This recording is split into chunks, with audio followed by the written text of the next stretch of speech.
Today we will be reading The Return of the Library Dragon, written by Carmen Agra Deedy, illustrated by Michael P. White.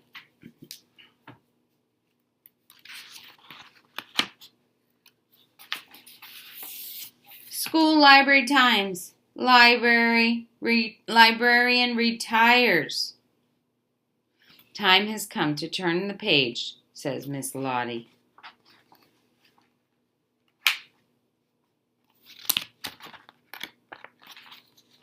Sunrise Elementary School had a big problem.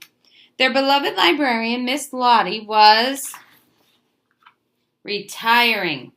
"If you leave, who will read to the little kids?" pleaded Milo. "Or dress up in goofy costumes for Library Week." "Why, the new librarian will do all of that," Miss Lottie reassured him. "And more." "More?" Milo lit up. "She will let us use computers?" "A computer in library?" huffed Miss Lottie. "Buzzing and humming, clicking and beeping over my dead dragon body." Milo blinked. For an instant, his sweet librarian had appeared quite dragon-like. But Miss Lottie didn't feel dragonish for long. Retirement was one blissful day away. That night she fell into a peaceful slumber, counting children's books instead of sheep. Of course, she knew nothing of the delivery truck heading toward the library. It was loaded with trouble. Big trouble. The following morning, Miss Lottie found a very unhappy Milo waiting for her. "They're all gone," he stammered. "Gone?" she asked. "The books are gone." Miss Lottie's tail gave a dangerous twitch. "Who would dare take our books?" "Central office," gulped Milo. "And they sent a guy who says he's it." The library doors swung open. "Come on in," boomed a wiry little man. The name's Crowchip. Mike Crowchip." "Did he say microchip?"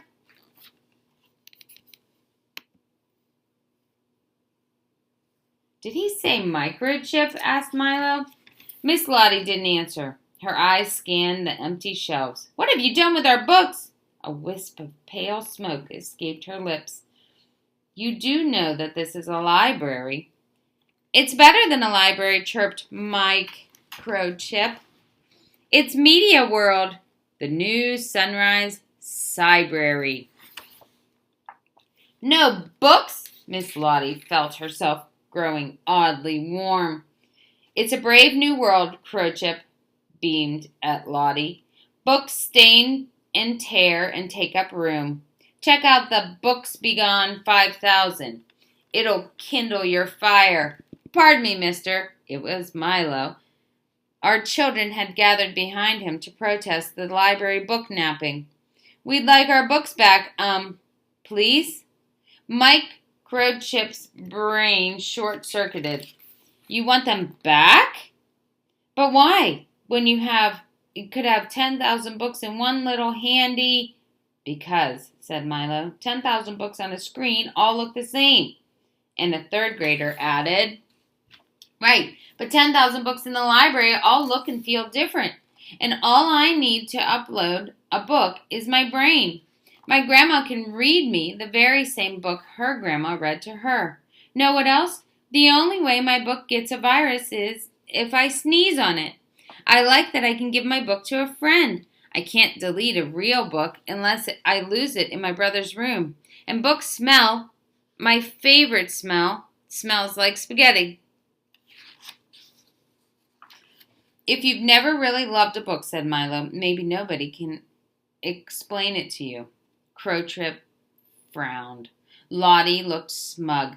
And a fourth grader turned on a me-pod. "This is awesome," she squealed. The other children crowded around, even Milo. Now it was Crowchip's turn to gloat. "Ha! Give me a month. These kids won't remember what a book looks like." He loosened his tie. "Golly, it's hot in here, Miss Lottie." "That's a lot of scales to you, little mister." "And the library dragon."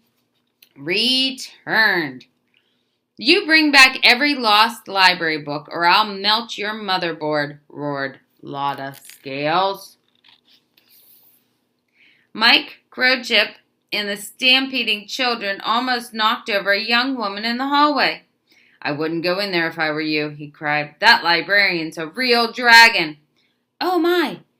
The sweet young redhead bit her lip. Not again. Meanwhile, Lotta Scales, the bad girl of the book world, wrestled the cyber beast. No books? Rumbled the dragon. Why, I'll eat every last bite before I let them take away my library. Milo watched in awe. It's not every day you see your librarian eat a laptop and a whiteboard and 8 printers and 65 tablets. Stop already, he cried. You're going to have a 6-week bellyache. Miss Lotta Scales snatched Milo off the ground and eyed him with curiosity. Do I know you, small mammal? She grunted. Sure you do. I'm your best reader, said Milo. Come on, Miss Lottie. I know you're still in there. They were interrupted by a knock on the door. Great balls of fire, crackled the dragon. What now? May I come in?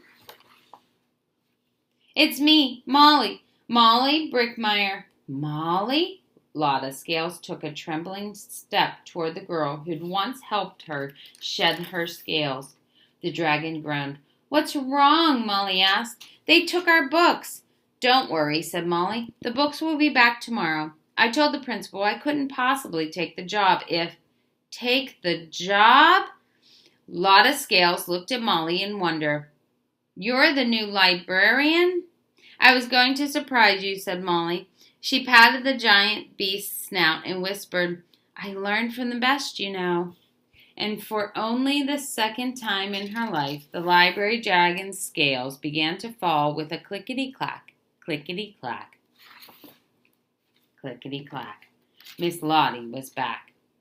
Just look at this mess, muttered Molly. I love technology too, but our kids need a library where they can unplug for the love of books. Molly's ears began to grow warm. A children's cyberry at sunrise over my dead dragon body. Miss Lottie sighed. The library was safe again for now. She could pass the torch.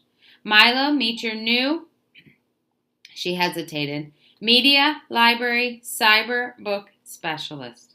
Thank you, said Molly with a grin, but I prefer librarian.